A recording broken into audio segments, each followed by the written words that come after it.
नमस्कार। आज एक नई और सच्ची घटना के साथ फिर आप सबके बीच हाजिर हूँ।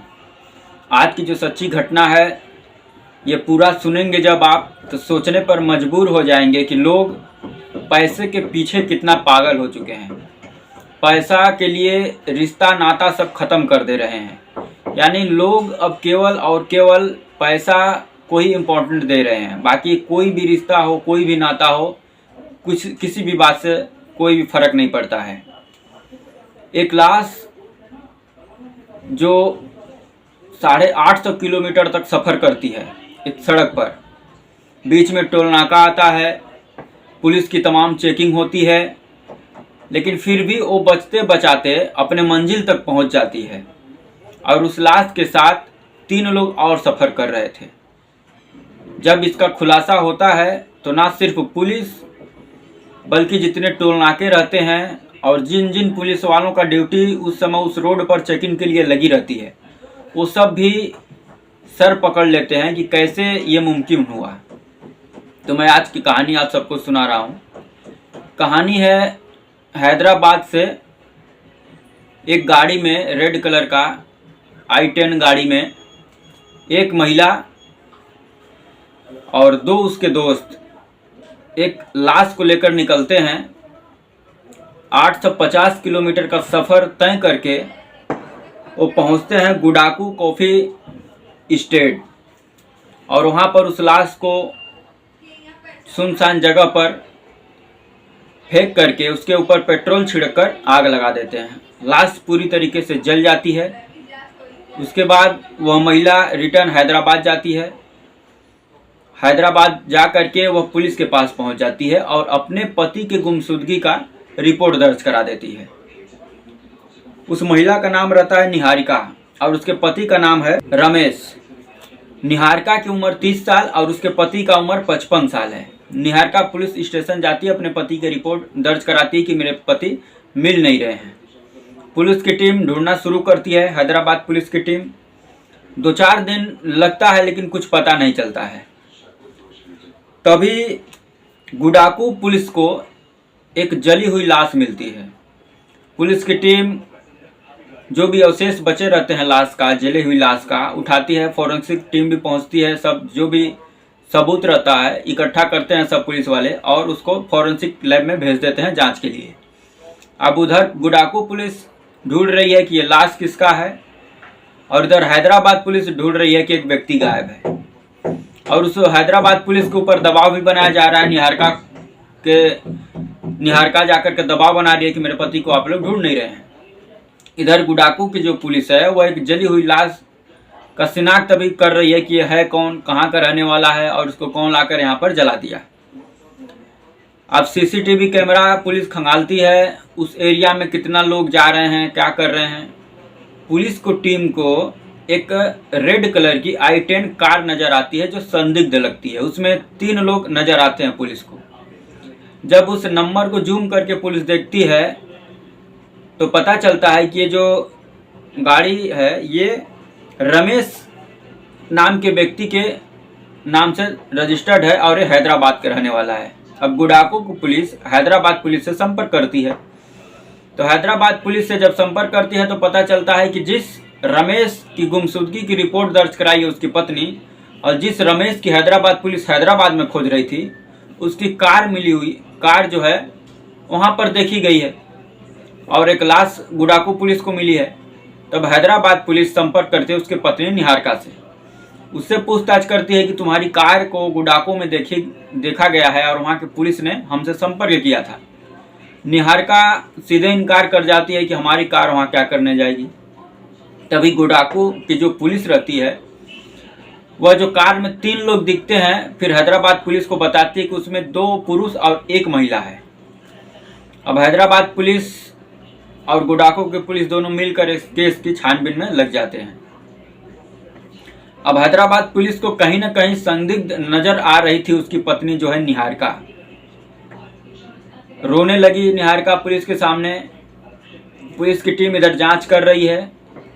तब पुलिस की टीम बिना निहारिका को बताए उसके फ़ोन नंबर और रमेश का फ़ोन नंबर दोनों सर्विलांस पर डालती है और लोकेशन जब चेक करती है तो पता ये चलता है कि जिस समय और जिस डेट को रमेश गुडाकू में उसका नंबर एक्टिव था, उसी समय निहारिका और 2 लोगों का और उसी जगह पर नंबर एक्टिव था।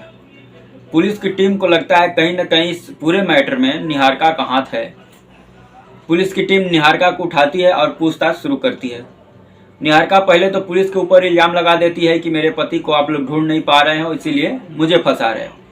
लेकिन पुलिस की टीम जब उससे पूछती है कि जिस समय तुम्हारे पति रमेश का नंबर गुडाकू में एक्टिव था, उसी समय और उसी तारीख को तुम्हारा नंबर वहाँ पर क्या कर रहा था, तुम यहाँ पर क्या कर रही थी? निहारिका सीधे इनकार कर देती है कि मैं हैदराबाद छोड़ के कहीं गई ही नहीं। लेकिन जब पुलिस की टीम डेटा उसके सामने रखती है, तब कहीं न कहीं निहारिका को भी लगता है कि अब मैं फंस चुकी हूँ। तब पुलिस उसके साथ जब कड़ाई से पूछताछ करती है, तब निहारिका 2 लोगों का और नाम लेती है। वो 2 निहारिका के दोस्त रहते हैं, उनका नाम है डॉक्टर निखिल और अंकुश राणा। इन दोनों का नाम लेती है। जो डॉक्टर निखिल है यह बेंगलुरु का रहने वाला है और अंकुश राणा जो है वो हैदराबाद का ही रहने वाला है। ये दोनों इसके दोस्त हैं। पुलिस की टीम अब बोलती है कि पूरी तुम कहानी बताओ कि तुम अपने पति के साथ क्या की हो और ये दोनों किस प्रकार से तुम्हारा मदद किए हैं। तब पुलिस को निहारिका एक कहानी बताती है। निहारिका कहानी ये बताती है कि उसकी जब छोटी थी हो तभी उसके पिता की मौत हो गई। उसकी माँ जो है दूसरी शादी कर लेती है। जब निहारिका 19 साल की होती है तो इसकी भी शादी हो जाती है, लेकिन पति से इसका बनता नहीं है। कुछ ही समय के बाद इसका तलाक हो जाता है। फिर निहारिका आ जाती है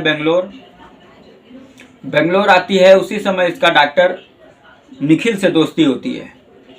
डॉक्टर निखिल को तभी से वो जानती है, लेकिन उसको एक दूसरे व्यक्ति जो हरियाणा का रहने वाला रहता है उससे प्यार हो जाता है और दूसरी शादी उसी से कर लेती है निहारिका। अब वो हरियाणा चली जाती है अपने पति के साथ, लेकिन कुछ समय के बाद उसका पति उसके ऊपर चोरी का इल्ज़ाम लगा करके रिपोर्ट दर्ज करा देता है हरियाणा में और चोरी के इल्ज़ाम में जेल चली जाती है। कुछ समय जेल में रहने के बाद वह जेल से जब रिटर्न आती है तो इसका पति इसको तलाक दे देता है और फिर ये वापस हैदराबाद चली जाती है। अब हैदराबाद जाती है तो एक ऑनलाइन ऐप पर इसकी दोस्ती रमेश से हो जाती है, जो प्रॉपर्टी डीलर भी है। रमेश से दोस्ती होती है। कुछ समय के बाद ये अपनी तीसरी शादी रमेश के साथ कर लेती है। अब जो निहारिका है ये एक प्रॉपर्टी डीलर से शादी करती है तो इसके पास बंगला आ जाता है, कार आ जाती है, पैसा आ जाता है, हाई फाई लाइफ जीने लगती है। लेकिन जो मन में इसके लालच था कि जो प्रॉपर्टी रमेश की है वो मेरे नाम पर होनी चाहिए, और इसी दौरान रमेश एक अपना 8 करोड़ का प्रॉपर्टी कहीं पर बेचता है। जब ये बात निहारिका को पता चलता है तो निहारिका बोलती है कि ये जो प्रॉपर्टी 8 करोड़ का आप बेचे हैं इसमें मेरा भी हिस्सा होना चाहिए, हमको भी हिस्सा लगा दो। लेकिन रमेश साफ इनकार कर देता है। वो सीधे बोलता है तुम मेरी पत्नी हो, जो मेरा है वो तुम्हारा है, जो तुम्हारा है वो मेरा है, इसमें नाम करने और ये सब करने की क्या बात कर रही हो। लेकिन निहारिका के मन में तो कुछ और चल रहा था। वो ज़बरदस्ती अपने पति से झगड़ा करती है कि नहीं, ये जो पैसा है मेरे नाम पर जो है कि बैंक में डिपॉजिट कर दो। लेकिन रमेश मना कर देता है। तब ये अपने डॉक्टर जो निखिल है उससे और जो अंकुर राणा है इससे दोनों से मिल करके एक प्लान बनाती है कि रमेश जो है मेरा पति, इसको जब हम लोग साइड से हटा देंगे, जब इसको हटा देंगे तो इसकी जो इतनी प्रॉपर्टी है सब मेरे नाम हो जाएगी। उसके बाद मैं तुम लोगों का तुम्हारा हिस्सा दे दूंगी। उन लोग को लालच देती है पैसे की। ये दोनों भी अब तैयार हो जाते हैं। उसके बाद प्लान बनता है कि अब रमेश को कैसे मारा जाए। फिर प्लान बनता है, एक दिन रमेश को निहारिका बोलती है कि हम लोग कहीं लॉन्ग ड्राइव पर चलते हैं घूमने।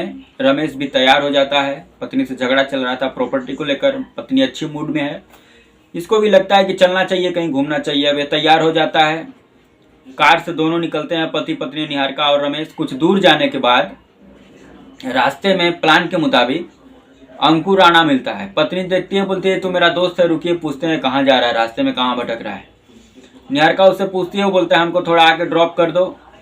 अब प्लान के मुताबिक निहारिका उसको कार में बैठा लेती है। पति से बोलती है मेरा दोस्त है, आगे इसको उतार देंगे, हम लोग आगे जाना है। रमेश को भी कुछ ऐसा लगता नहीं है, कार में बैठा लेता है उसको। कुछ दूर जाने के बाद सुनसान रास्ता जब आता है, रास्ते के दोनों तरफ बहुत कम घर बने होते हैं, जंगल का एरिया थोड़ा रहता है। जब वहाँ पर कार पहुँचता है तो जो अंकुर राणा है वो पीछे वाले सीट से एक तार से जो है कि रमेश का गला घोटना शुरू कर देता है। अब रमेश कुछ समझ पाता है इतना में, जो उसकी पत्नी है निहारिका वो भी उसकी मदद करने लगती है अंकुर की। अब दोनों मिल करके उसका गला घोट कर कार में मार डालते हैं। उसके बाद उस कार में रमेश को लेकर के ये दोनों बेंगलोर पहुंचते हैं डॉक्टर निखिल के पास। अब इससे बोलते हैं कि कहीं भी व्यवस्था करो, इस लाश को हम लोगों को डंप करना है, छिपाना है। डॉक्टर निखिल जो है प्लान बताता है कि गुडाको कॉफी स्टेट सुनसान जगह है, चलते हैं वहीं पर इसको डंप कर देंगे। अब ये तीनों फिर वहाँ से डॉक्टर निखिल भी कार में बैठता है, ये तीनों लेकर के कार को चलाते हैं।